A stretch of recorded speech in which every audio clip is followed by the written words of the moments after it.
Peu de recrues, mais beaucoup de départs d'indésirables. Il est temps de faire le bilan.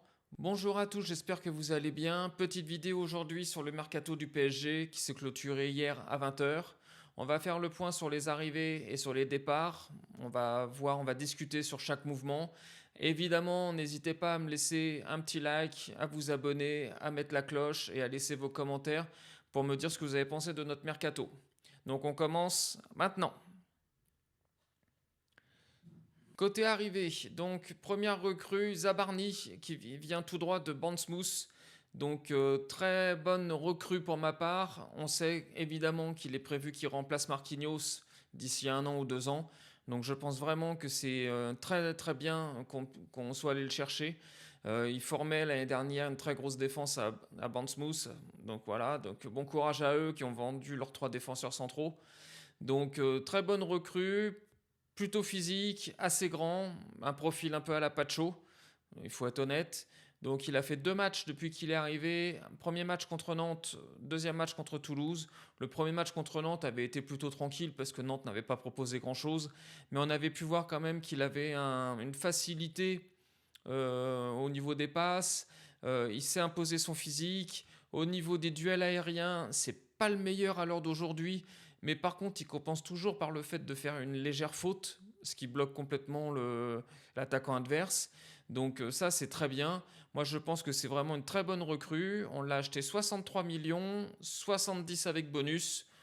Donc évidemment, ça peut paraître un peu cher, mais quand on voit que son coéquipier qui est parti au Real a été pris à peu près pour les mêmes sommes, ça me choque pas plus que ça. Deuxième recrue, Lucas Chevalier, donc en provenance de Lille. Donc 40 millions jusqu'à 55 avec les bonus. Alors je suis très content de cette recrue-là.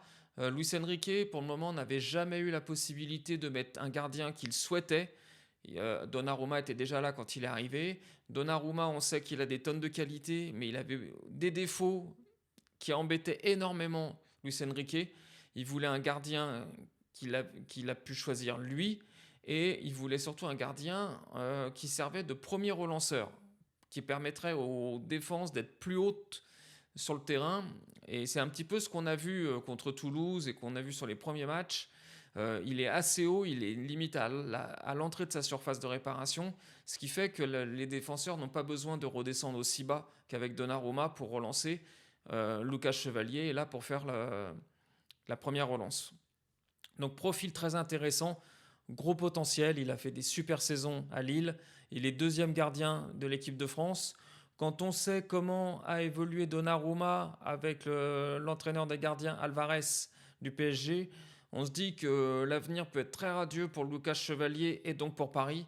Donc hâte de voir vraiment l'évolution. Il faut lui donner 3-4 mois pour vraiment qu'il commence à progresser et surtout qu'il commence à bien s'entendre avec sa défense. On sait que ça met toujours un petit peu de temps pour créer les automatismes, mais vraiment très intéressant là-dessus. Dernière recrue, donc c'est Renato Marin, donc lui qui est arrivé librement depuis l'AS Rome.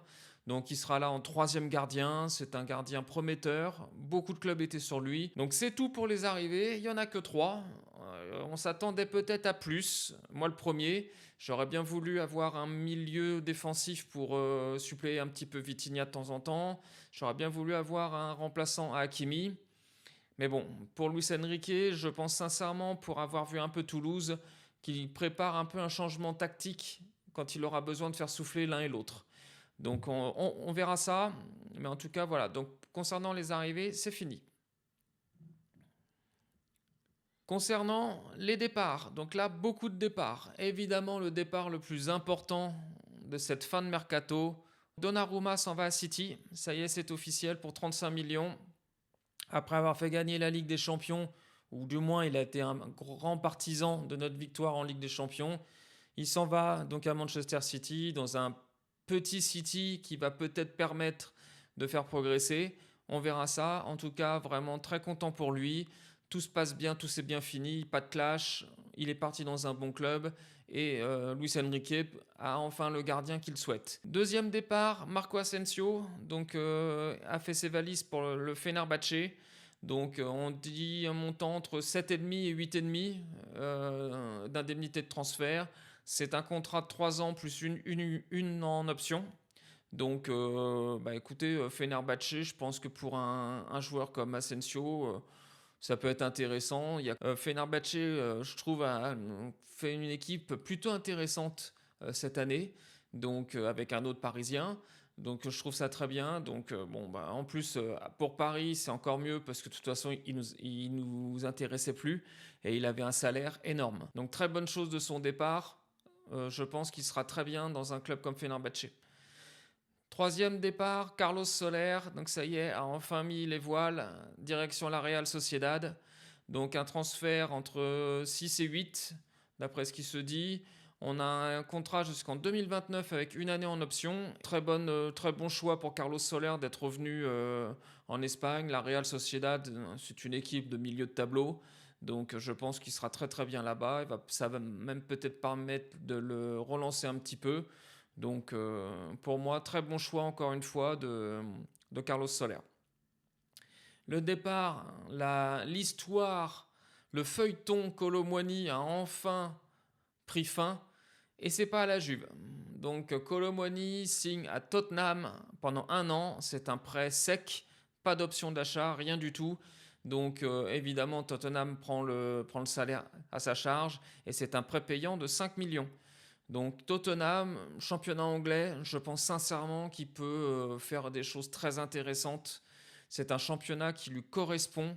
Il y a des espaces, il y a des libertés. Je pense sincèrement que ça peut être très intéressant pour lui. C'est un bon choix, en tout cas, d'aller en Angleterre plutôt que d'aller à la Juve.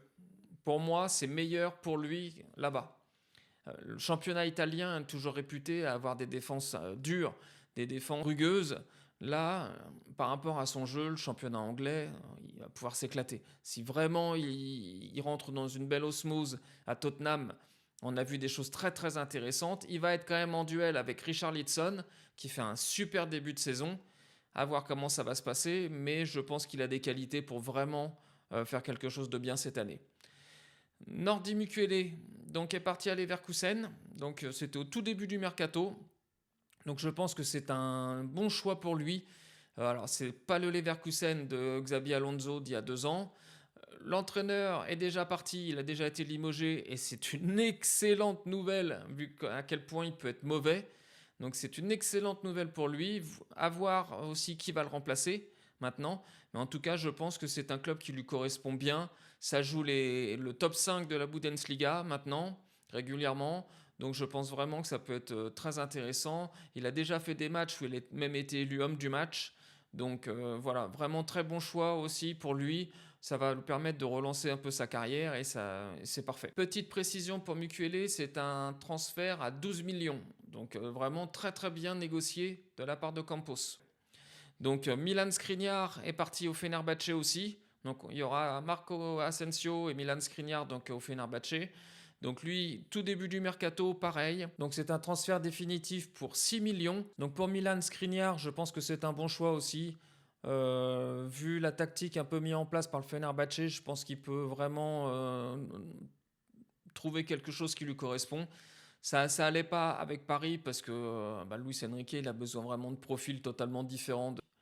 Arnaud Tenas donc, a quitté Paris et a rejoint Villarreal. Donc Villarreal fait un très très gros début de saison en Liga. Donc choix très très bien je trouve. Il en avait marre d'être le troisième gardien, ce qu'on peut comprendre. Là, il aura plus de temps de jeu avec Villarreal. Il va être en lutte pour le poste de titulaire. Donc c'est très bien pour lui. Il retourne dans un club espagnol. C'est parfait. On parle d'une indemnité de transfert de 2,5 millions. C'est très bien. Lucas Lavallée, donc c'était un jeune. Il était, je crois, quatrième gardien l'année dernière. Donc lui, transfert définitif à Châteauroux en Ligue 2. Donc je pense que c'est très bien aussi. Ça va lui permettre de progresser tranquillement. Et puis suivant l'évolution de son niveau, après il intégrera peut-être un club de Ligue 1, à voir comment ça peut se passer. Donc voilà. Au niveau des prêts, donc 3 joueurs sont partis en prêt. Donc Zaguet est parti au FC Copenhague c'est un prêt avec option d'achat.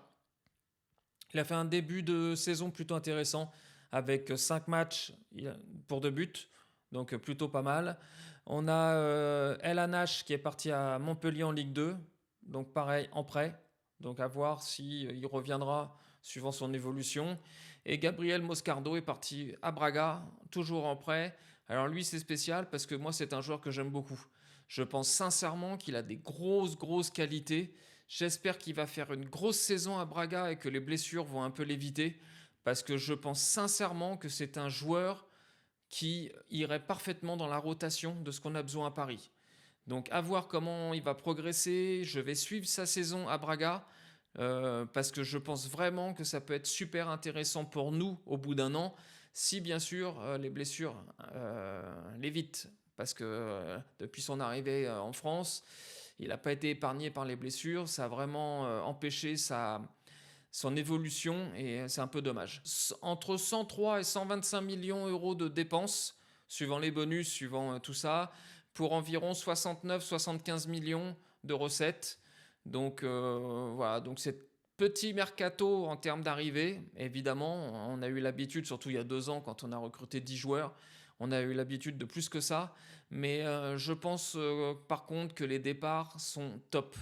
Là, on a allégé énormément la quantité et surtout les salaires.